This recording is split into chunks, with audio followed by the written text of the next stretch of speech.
Hello there, ladies and gentlemen. Martin Pavey here. Welcome back to the channel, and thank you very much for watching.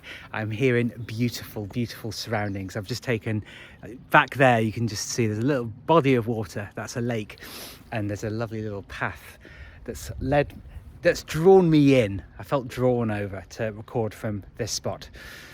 But today we're going to be talking about disruptions, but before we do that, please do like and subscribe and share to spread this very important message. Whenever you undertake anything meaningful, a new exercise regime, maybe starting a business, getting to work on yourself, of understanding yourself, of being your own person, it's inevitable, absolutely inevitable, that you're going to encounter disruptions. There are going to be bumps in the road. You'll doubt yourself, you'll question yourself, and it's why most people don't bother to do this work, because it's frightening. It's very frightening sometimes. It's humbling, and you're left in a position where everything that you believe to be true suddenly gets turned on its head. And that can be very, very disorienting. And for the last few days, I have to say, each week when I have sessions with my therapist, we delve deeper, and we have a very trusting relationship, and it's very, very comforting.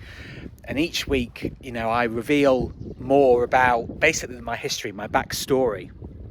And I found in the last few days that the amount of sleep that I was getting, my sort of solid 7 or 8 hours, is not quite enough at the moment. I'm waking up and my brain is almost hurting with the amount of work that I'm doing. It's a satisfying kind of work, but it's very, very overwhelming. And this morning I got back into bed, and my whole body, I kind of thought, whoa. I felt almost dizzy with the weight and the sort of severity of everything that I've actually been through. And it takes a long time to process, which is why patience is so important. It's why, and it's also why kindness to yourself is very, very important. A lot of people will, write me off as being very, very Pollyanna-ish about the whole thing, but you can't shirk it, and you can't go round the work. You can't go over your problems. You can't go under your trauma. You have to go through the gauntlet. You have to run it. You have to be brave, and you have to be honest enough and realistic. It's a horrible word, realistic, but I only use it when it's in terms of doing deep, meaningful spiritual work that, as I say, most people don't even bother. And you see you see people wandering around, and just by their sort of physical presence, their demeanor, you can see people's trauma playing out in public. I went to a near town called Chesterfield very recently, and I was wandering around the centre, and cities and towns now, major settlements, there's a whole mix of people, and obviously it's nothing compared to places like London or Bristol or places where it's full on crazy. But I saw, it's hard to say, I don't know if it was a boy or a girl, sort of young adult, who's, I think it was a girl, hard to be sure these days, isn't it? Very confusing. I saw this girl who was just,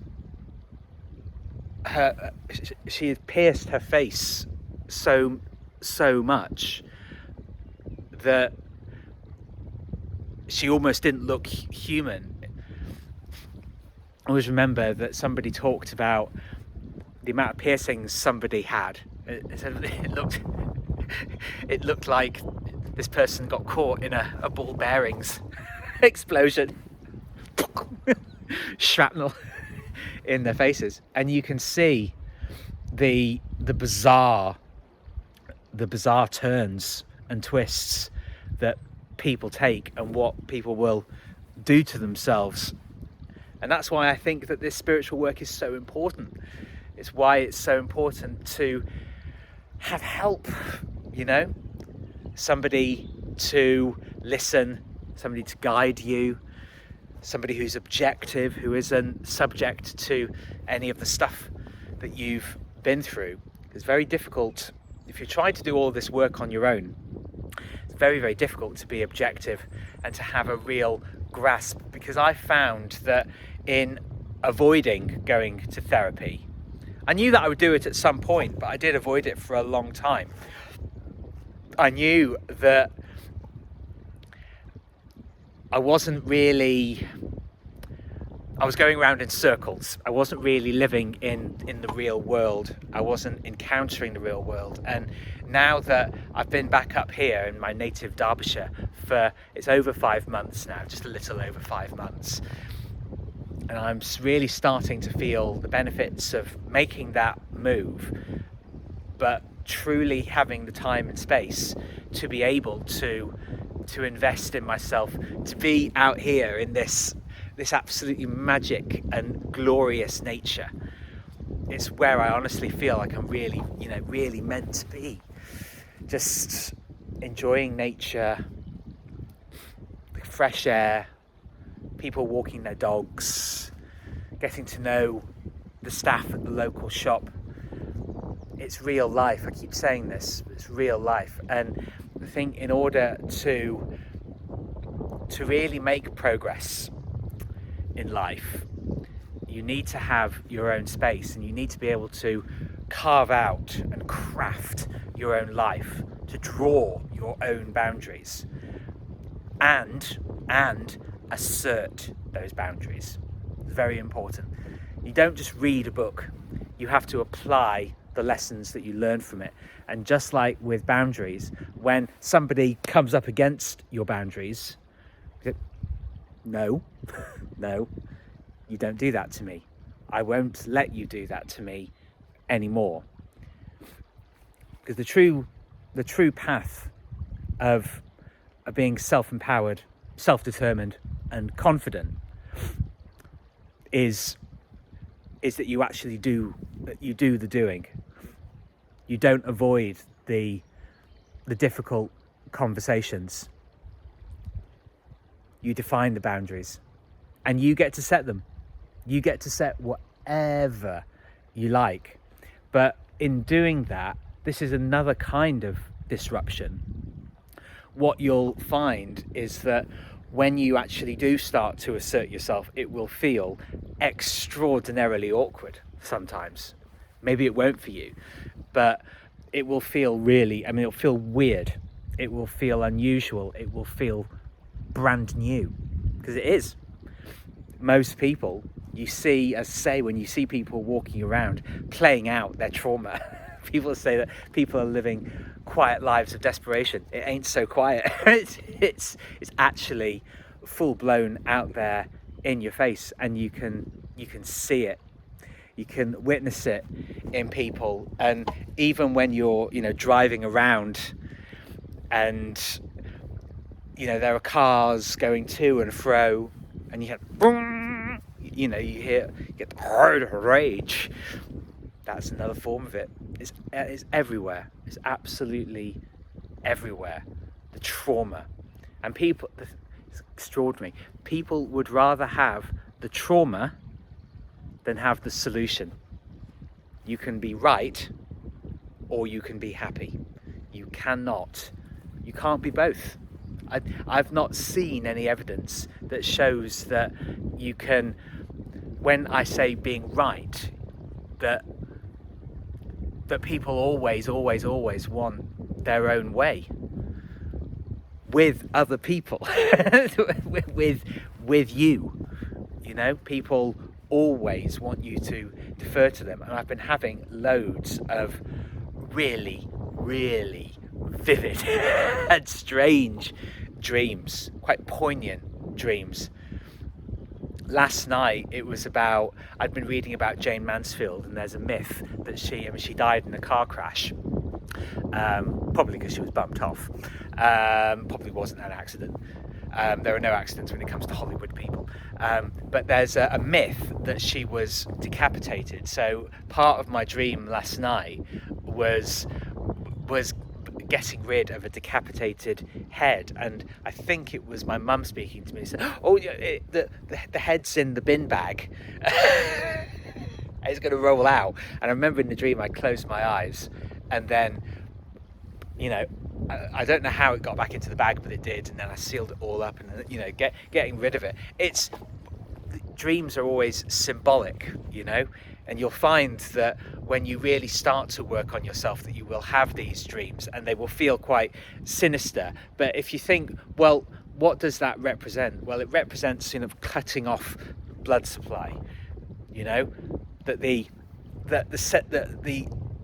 what would you call it, the energy center, the factory that runs all of this, that there are other people in your life who have had an enormous impact on you. And what you're doing is, when you have these dreams and you're getting rid of things, you're cutting off the supply. You know, you're eliminating those harmful people, harmful experiences that you put yourself in. There's nothing passive about any of this. To take full responsibility, you have to accept that nobody forced you to do anything. You made the decision. And that is a massive, massive smack in the eyes. It's right between. It's just, my God, yes, it was me. It was me. It isn't you anymore. If you want to get better, and maybe if you're watching this, maybe you're one of the people that don't. I doubt it, but there are people that I was having a dream about somebody from school, a friend that I was very, very close with, that I've lost contact with, who I also realise quite subtly, she was a very intelligent woman, quite subtly, and she was manipulative. She was quite devious. She was quite belittling. And I put up with all of these kind of friends because, frankly, at that time, I didn't really know any better. I do now. And the interactions that I have now are incredibly positive, because we think of disruption as a bad word, but it's not. It's just a pattern interrupt. It means that there's new stuff happening, which is good.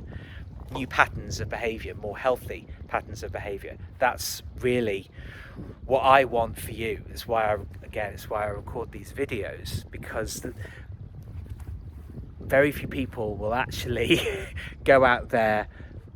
They'll always go out there with an agenda, you know, just do this kind of business, or just do this kind of diet, or just do this kind of sleep pattern and everything will be fine. Well, no, it won't. They're all salves, they're all distractions. In order to lead a good life, you absolutely have to get more confident, and you have to get more clarity about yourself, about why you put yourself in the relationships and the scenarios that you did, because it was your choice. But it never ever forbids you or means that you won't be able to have wonderful, joyful and uplifting experiences, because that's what you were born to do, to have those joyful experiences, and it's your choice. So look after yourself. Expect things to feel weird. If you need more sleep, then rest because this stuff is not easy. It is frightening, but it's really, really exciting when you can see that your life is completely up to you and you can make of it what you will. So thank you very much. Martin Pavey here. Thank you very much for listening, and please do like and subscribe and share to spread this important message. Leave me any comments below. I'd love to hear ideas for videos that would be helpful to you, and I will see you on the next video. Ciao for now.